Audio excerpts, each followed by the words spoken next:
elders who teach us of our creation and our past, so we may preserve Mother Earth for ancestors yet to come. We are the land. Hi everyone, welcome to the community classroom. This is Dr. Tracey McCarthy, psychologist, attorney, and educator, and this is part 2 of the series on finding your place on your tree. And we are going to turn our attention today to looking at Indian heritage specifically. And so we're going to look at Choctaw and Chickasaw Armstrong census rolls, and this is from 1831, and this group I have named the Left Behind group. And so you might be able to find lots of records for individuals in Oklahoma, but we're going to look and see what can be found related to the Indian groups that were left behind in areas such as Alabama, Mississippi, Florida, Louisiana, and Tennessee. So that would be the general catchment area for the Choctaw and Chickasaw. So those are the southeast woodlands.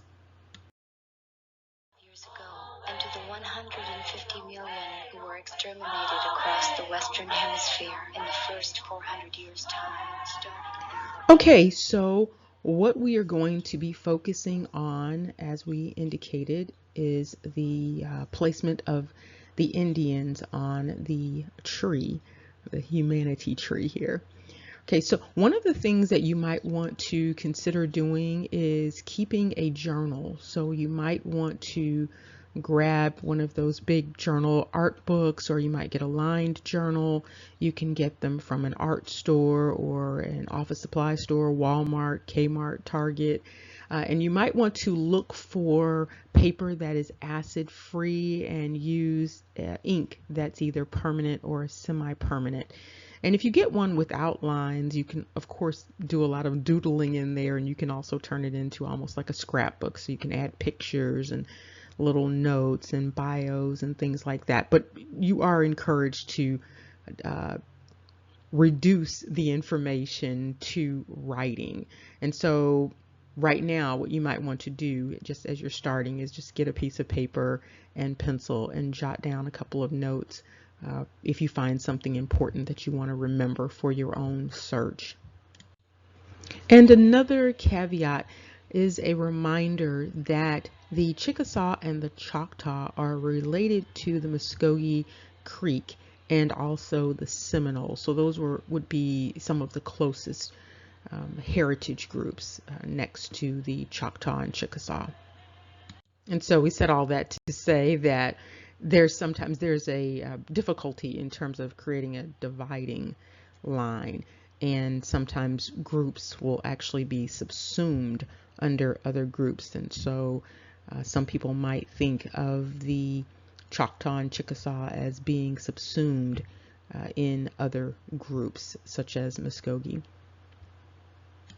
And it's also important to point out a number of people are tracing back as far as they possibly can.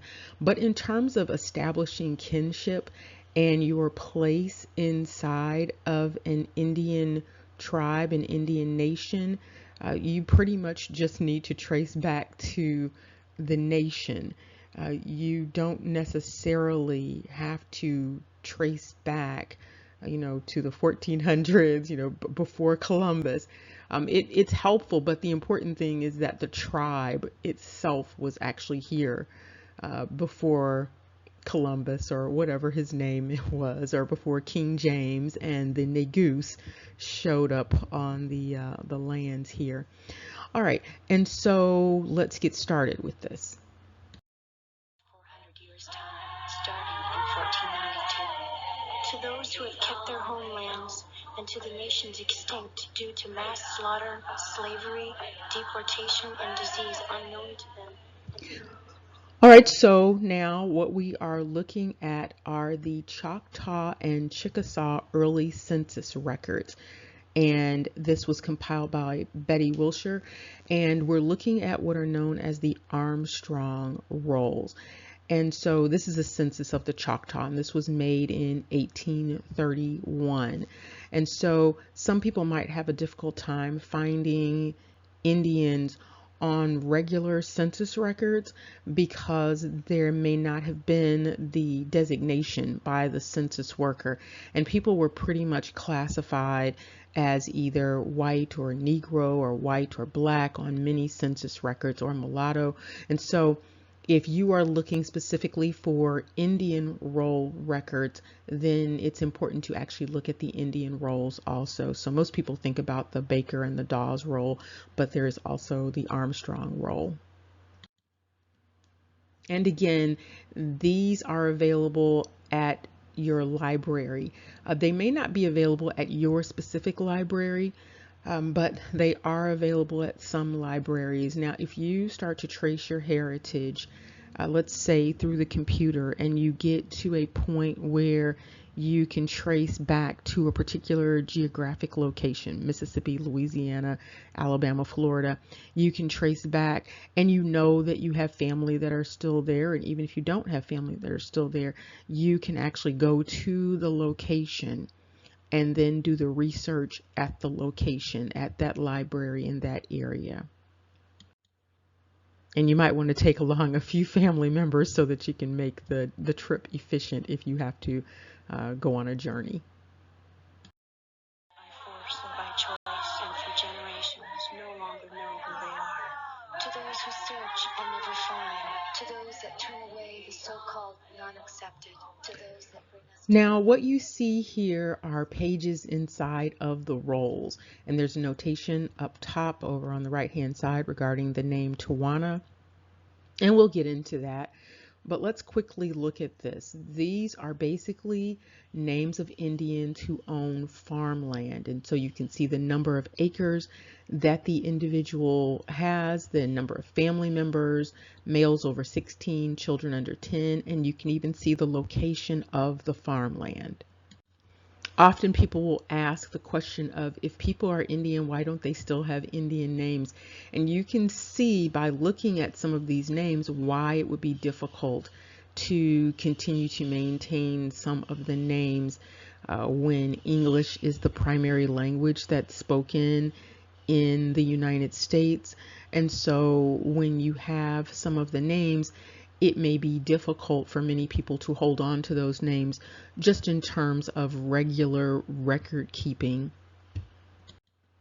And some names may be anglicized. For instance, you can see over on the left-hand side, there is To, She, and Na.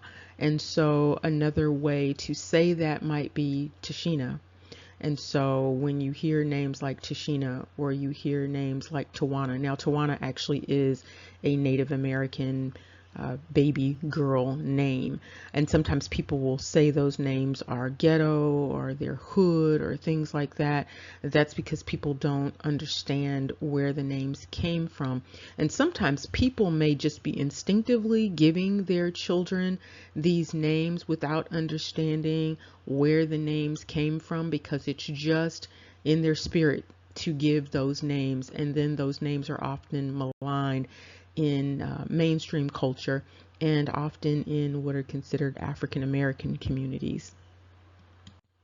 Now, what these records also indicate is that there is a significant amount of confusion regarding race and status. And it also suggests that this Indian identity is perhaps more of a status versus just a racial classification. And so you see things like the person is an Indian owning a farm and the classification is they are American. And so, or they are an Indian owning a farm and their classification is a white man. And so clearly there's something else going on in terms of these Indian records and in terms of classifying people as Indian. And the only thing that we can really tell regarding the issue of the children under 10, where they classify them as either white or slave, we don't know if the children are Indian or if they're Negro, or we don't really know what the children are, or if they're white slaves. So we don't really know what the children are when it's listing them as slave. We do know that sometimes they are classified as white. but we don't know if they are Negro slaves, Indian slaves, or if there's some sort of distinction, if they're mulatto slaves. And so that does complicate things a little bit.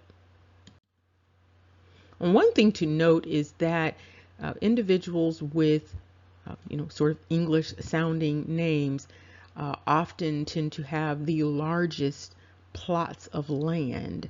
And so the question becomes, are the Indians really in possession of these large plots of land, or are individuals who would have been possibly settlers who joined in with the Indians, or would they be the individuals with the largest plots of land? And so it's not completely clear.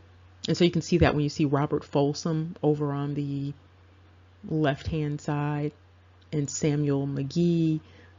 But you do see Tanabe has a large plot. John Moore has a large amount of land, and so does Captain Isaac Folsom. And Folsom actually is a place name in Louisiana, so that's important to note also. And then over on the right hand side, you can see again Noah Walls, identified as a white man, has a large percentage of land over there, so 50 acres over on that side. And also this is also specifying that it's numbers of acres that are cultivated, and so those are the specific numbers that you also see off to the side there. And one other caveat is this: sometimes certain families, whether they were white families or quote unquote Negro families, quote unquote Indian families, those family members sometimes purchased or owned their own family members. And so again, that's another issue with the slave indicator. It's not always possible in some instances to know whether or not this was a non-family person who was enslaved, or whether a person actually purchased a family member.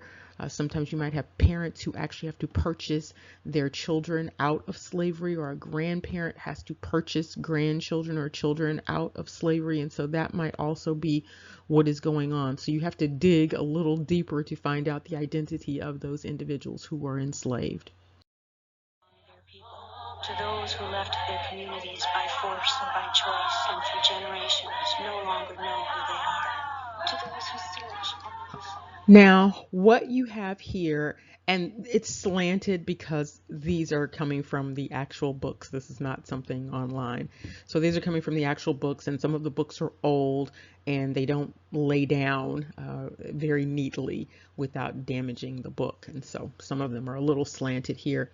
And you can see the Folsom family, they own quite a bit of land, and so you see their name pop up. You see that name pop up a lot. And then you start to see all of these other descriptors. And so you have to be on the lookout for a number of things, because there are indicators for a person was married. There are indicators for a person was a widow. There are indicators, for when a person, was divorced. So there are all sorts of indicators in these records that you kind of have to be on the lookout for. And often an indicator might be that it might say the name of the Indian, but then you find out that the person has this Indian identity based upon being the husband or the wife of a person. And so, it might take a moment to sort of parse all of that. And then you have all of these unusual dynamics with race. And so you might have white, and you might have slave, and then you see on the right hand side has a half Negro. And so you just really have to just kind of open up your mind when you are looking at these records to try to figure out exactly what is going on with the people in the families. And part of the reason this is important is if you're not familiar with the story of the orphan trains, where they would take the German and Irish children who were born to unwed mothers, they would take them from them. This was on the East Coast, put them on orphan trains and take them out west to be adopted by people out west. And so sometimes a punishment for having non-marital children which some people, out of wedlock children, would be to take the children from the mother. And so you will see instances of that if you are looking at Indian records, or if you're looking at quote unquote Negro records or African American records. You will see back in the 1700s, 1800s, they would do things like, and this might be the courts, they would take the children away from the mother. The mother might have been free, and they might place the children in indentured servitude. So they will bound them out as a punishment for the mother. And so you need to be on the lookout for that. And that often happens with children who were classified as mulatto also.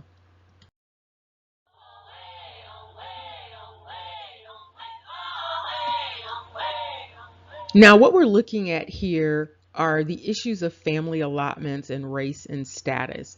One of the things you might want to be on the lookout for when you're tracing your family's records are land records.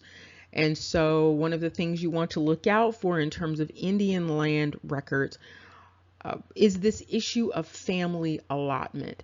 And so what you might find sometimes, let's say you're looking at great-grandparents and you find your great-grandparents' land.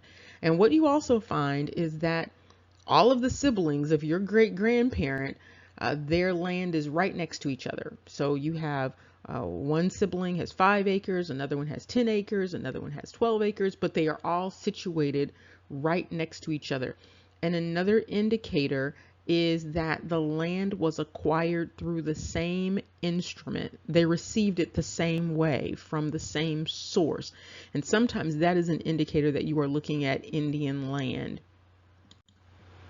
And you have to also remember that there were treaties that were made. And when those treaties were made, in many ways, those treaty makers were actually binding their descendants to those agreements.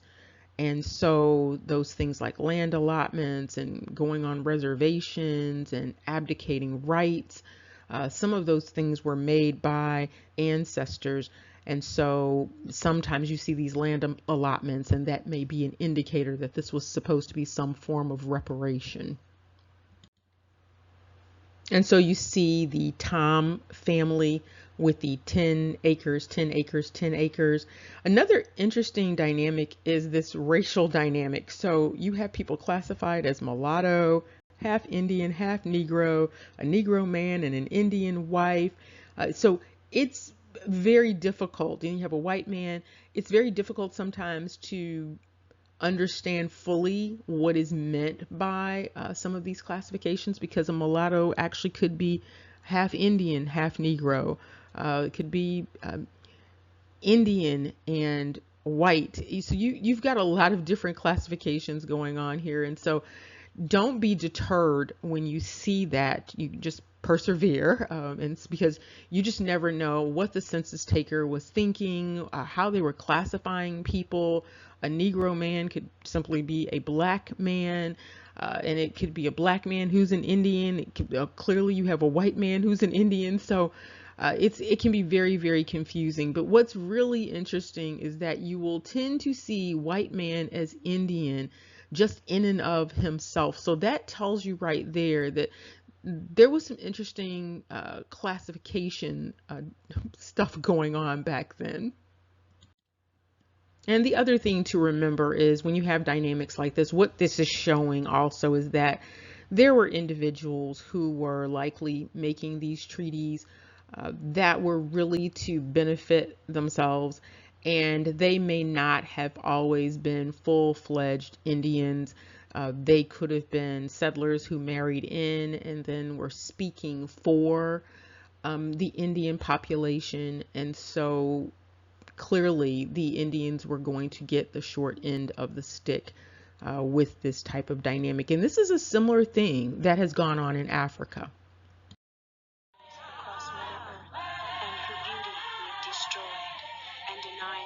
Remember, knowledge is power. Take care and see you soon.